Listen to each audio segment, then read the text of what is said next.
Estamos en comunicación con Nicolás Kreplak, que es el viceministro de Salud de la provincia más populosa de la República Argentina, que es la provincia de Buenos Aires, que tiene siempre la amabilidad de atendernos. Nicolás, Nacho Girón y equipo por acá, ¿cómo va? ¿Qué tal, Nacho? ¿Cómo estás? Muy bien, yo. Bien. Obviamente una semana difícil, lo decíamos, y creo que vas a coincidir. La pregunta del millón es, ¿cómo seguimos, Nicolás? Sí, una semana que se vio un incremento significativo de los casos. Si uno compara el promedio de los casos esta semana con el promedio de los casos de la semana pasada, a mí me parece que es interesante que para analizar no sigamos el día a día, sino que intentemos hacer algún promedio de los casos, porque hay variaciones diarias, en ningún lugar del mundo se puede hacer eso. Se corrige por fecha de inicio de síntomas o por otras cosas. Bueno, si uno compara semana esta contra la anterior, hay un 30% de aumento de los casos, y eso es bastante. Y lo peor es que en general lo que sucede con esta epidemia es que cuando empiezan aumentos, no se observa un aumento lineal, sino que se pone, ¿se acuerdan? Esto lo he escuchado mil veces, se hace geométrico. Entonces sí. Lo que una semana es 30%, la semana por ahí es el doble. Entonces tenemos que analizar en qué lugar estamos en términos de perspectiva, hacia dónde estamos yendo. Si estamos yendo hacia una aceleración muy rápida, como veíamos en mitad de junio, que fue cuando pedimos el cierre, si estamos viendo esa perspectiva, entonces lo que uno ve a futuro es muchísimos más casos y hay que tratar de evitarlo. Te traslado algo que escuché en la calle, si se quiere, hablando con gente común y corriente, con colegas, con comerciantes, cuando uno sale un poco también como trabajador esencial, que muchos se preguntaban, ¿fue sensato, es lógico haber abierto, después por supuesto de muchos pedidos también de la gente también, ¿no? Haber abierto justo cuando estábamos atravesando el pico? Digo, es un sinsentido, era porque no se daba más, se arrepienten de la decisión, era lo que había que hacer.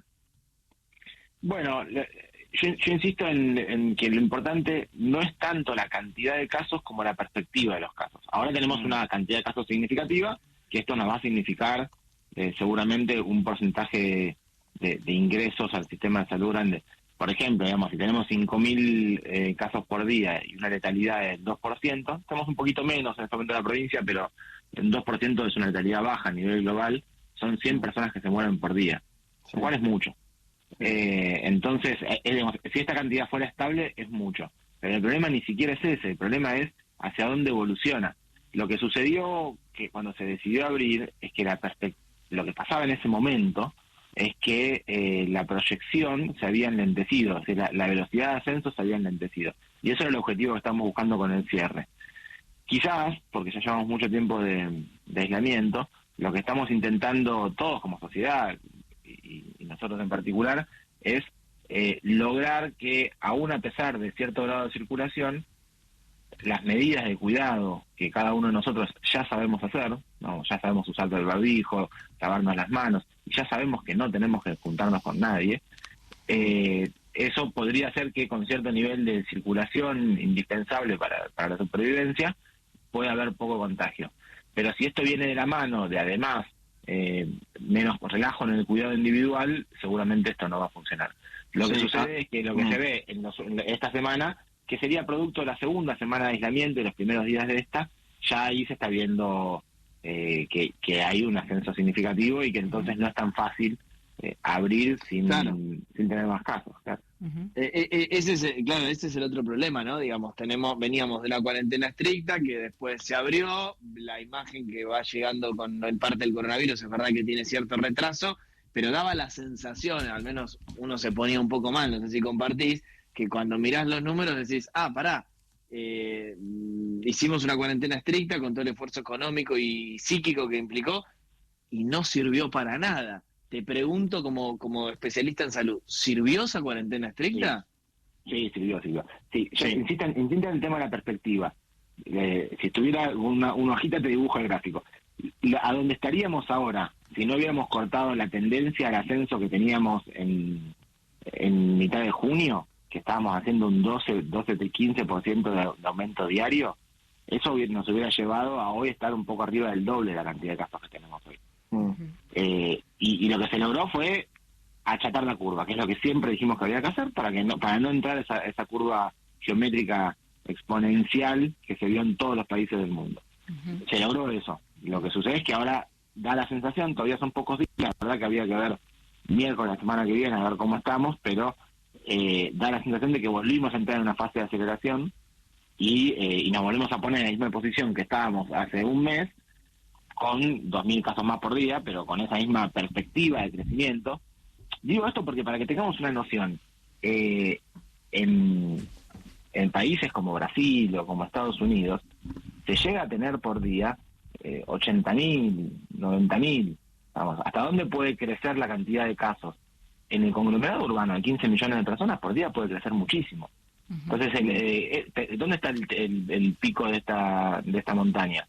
Depende cuando nosotros frenemos y logremos hacer que se reduzcan los casos, pero hoy no tenemos ninguna perspectiva que nos permita pensar que mañana o la semana que viene van a reducirse los casos, ni la otra semana. No hay esa idea de que se contagió mucha gente y se va a saturar y va a bajar. Esto es la idea del rebaño que se planteó al principio y se retomó hace poco tiempo también. La verdad que no solo no está demostrada en ningún lugar, sino que además es bastante peligrosa, porque esto significa que, insisto, un 2% de los que se contagien van a perder la vida, entonces tenemos que tener mucho cuidado con eso. ¿Nuria? Nicolás, Nuria, soy. Buen día, ¿cómo va? ¿Qué tal? Buen día. Preguntarte, por un lado, este análisis que vos estás haciendo de esa etapa anterior a la que estamos hoy de aislamiento y estos números que provienen de esa segunda semana, estaba mirando recién en la primera semana hubo feriados, que todavía el número estaba un poco bajo, o bajo, más bajo que estos, y después sube en esa segunda semana. ¿Temen que si se vuelva atrás haya una, digamos, el temor puede ser que no se cumpla la cuarentena y que se rompa de facto? Digo, porque eso también inclusive desordena aún más. ¿Confían en que volviendo para atrás la gente pueda volver a meterse en sus casas? Sobre todo ante la necesidad económica, más allá del emocional, que es importante, ¿no? Sí, yo acá voy a complejizar un poco, si ustedes me dan el tiempo para que lo discutamos con más complejidad este problema. Porque no es simplemente una decisión que emana de una resolución o un decreto que dice quédense adentro. Uno tiene dos opciones para ver cómo hacemos para que se cumpla el aislamiento. O militarizamos el terreno, cosa que el que sale afuera pueda ser punido, o la gente está de acuerdo y quiere. Y lo de militarizar el terreno no es nuestro estilo, no es posible probablemente, y la verdad que no nos gustaría para nada hacer una cosa por el estilo. Y si uno piensa cómo fue que fue tan eficaz la primera cuarentena de todas, el aislamiento de la primera parte, la verdad que tampoco había un Estado militarizado. Lo que había era mucha cuidado entre nosotros, ¿no? Los vecinos, todos sabíamos que no teníamos que salir o exponernos porque a los demás los poníamos en riesgo. Había un cuidado colectivo y solidario.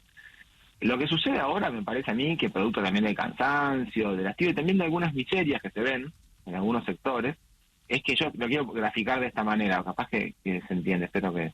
Cuando fue el 1 de julio y empezamos con la fase 1 de vuelta, yo hice alguna que otra entrevista y me preguntaban, el 18 de julio, ¿cómo vamos a estar? ¿Qué vamos a poder hacer? Entonces, la sensación de estar todo el tiempo hablando de lo que se viene, y incluso algunos contestan y dicen, bueno, el 18 vamos a poder hacer un asado.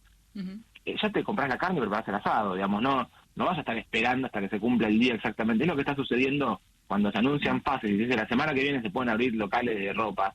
Ya se abrieron locales de ropa cuando alguien dice eso. Sí, también está la necesidad, ¿no? La necesidad económica de la gente, que nosotros en Capital, por ejemplo, veíamos muchos comerciantes cuando estaba la cuarentena cerrada, ahora, la última etapa, vender con la persiana baja, pero estaba el comerciante dentro del local. No, yo eso no tengo ninguna duda. El asunto es, si vamos a construir un entre todos, una épica, bueno, como sociedad todos juntos, vamos a cuidarnos y vamos a pelear todos, porque eso es una vacuna colectiva, digamos. Entre todos podemos hacer que la enfermedad baje, de a uno no podemos. A mí me gusta la responsabilidad individual, pero solo sirve si todos la cumplimos. Entonces también hay que sentir una responsabilidad de cumplirla por el vecino, por el compañero, por el otro. Y si logramos construir eso entre todos, pero tiene que haber un consenso social. Y no alcanza con que el gobernador o su equipo lo digan, lo expliquen. Me parece que ahí tenemos que todos participar y todos me refiero a también los medios de comunicación, también los actores políticos. Y si conseguimos ese acuerdo y lo sostenemos un tiempo, probablemente podamos cumplir el efecto que queremos cumplir. Ahora, sí.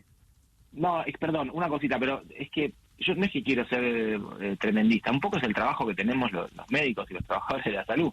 Uno tiene que decir las cosas que sabe, o que analizó, que cree, y contarlas. Cuando en los países del mundo donde hubo una avalancha de casos, lo más gráfico es Europa, ¿no?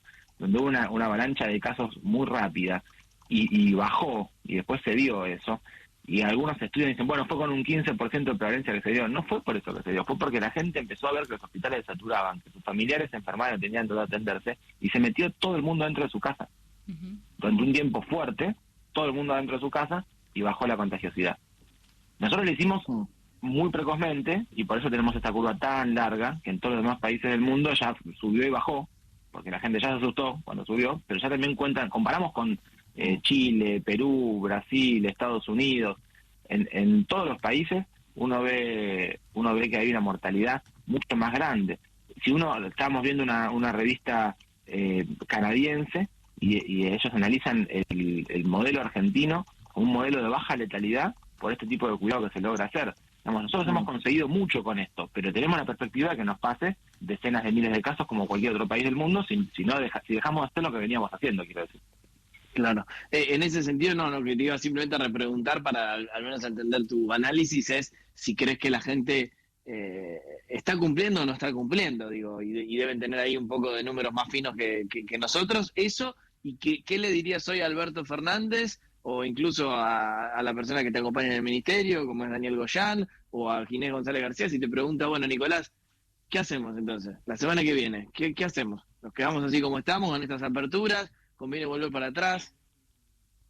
Bueno, yo pienso que hay un enorme porcentaje de la población que está cumpliendo tremendamente bien el aislamiento, con una responsabilidad, pero es enorme, y uno ve los datos que comunica a veces el Ministerio de Transporte, y antes de la cuarentena en el AMBA se movían 4.900.000 personas, y ahora se mueven 1.900.000. Entonces hay 3 millones de personas que se quedan en su casa, que es muchísima gente, que es porque los chicos no van a la escuela, porque la mayoría de la gente que se puede quedar se queda, el trabajo domiciliario, hay muchísimas personas que lo hacen. Hay un porcentaje más chico que son esenciales, y que diría, cuando se cortó la primera fase de la cuarentena, eran cerca de 1 millón de personas las que se movían, y que eran esenciales y que hacían ciertos cuidados, y después se fue agregando un porcentaje de la población que se cansó, que se descuidó, bueno, o que fueron asumiendo responsabilidades que se fueron habilitando. Yo creo que la mayoría lo está cumpliendo, que hay un grupo que no lo cumple, pero que es tan contagiosa esta enfermedad que va a seguir circulando en tanto ese grupo no lo cumpla. Y a veces pasa por ahí que hay una familia que todos lo cumplen y hay uno que no, y ese puede ser que trae la enfermedad para toda la familia también. Entonces uno tiene que pensar en todos. Y la segunda parte, ¿qué diría yo? Yo creo que, bueno, nosotros venimos teniendo un incremento significativo de los pacientes que ingresan a nuestro servicio de salud, incluso terapia intensiva. Lo que pasa es que también hemos aumentado muchísimo las camas de terapia. Nosotros ahora tenemos en el AMBA de terapia intensiva de adultos 2.850 camas. Cuando empezó julio teníamos 2.100 camas. Cuando empezamos todo esto teníamos menos de 1.000. Hemos hecho un esfuerzo que es impresionante, pero es finito. Yo creo que vamos a poder hacer crecer el sistema de salud un 20% más, y en esto también quiero destacar la enorme capacidad y adaptación del sistema de salud nuestro, sobre todo los hospitales públicos, que se adaptan a trabajar y, bueno, con más inversión lograron abrir hospitales que triplican o cuadruplican la capacidad de atención para prepararse para esta pandemia. Pero eso es finito, y si sigue subiendo, en algún punto se nos va a empezar a acabar la capacidad de crecer, las camas se van a ocupar, y ahí es cuando cambia la mortalidad. Cuando nosotros decimos el 2% fallece, de 5.000 son 100, si se saturan las camas, es el 5%. De 5.000, eso, ¿se entiende? Entonces, pasamos a tener 250 fallecidos por día, eso ya es otra historia. Con estos 5.000, pero yo no espero que se queden 5.000, porque no hay ninguna razón para que deje de subir. Va a seguir subiendo. ¿Hasta cuánto? No sé, no veo el techo de esto. ¿Te imaginas una cuarentena diferenciada en la próxima etapa con la Ciudad de Buenos Aires para lo que es el AMBA? Yo espero que no, porque sería irracional. Hasta ahora venimos trabajando en coordinación. Además hay una cosa que es muy natural. La ciudad de Buenos Aires es albergue de trabajo, digamos. Viene a trabajar 3 millones de personas todos los días.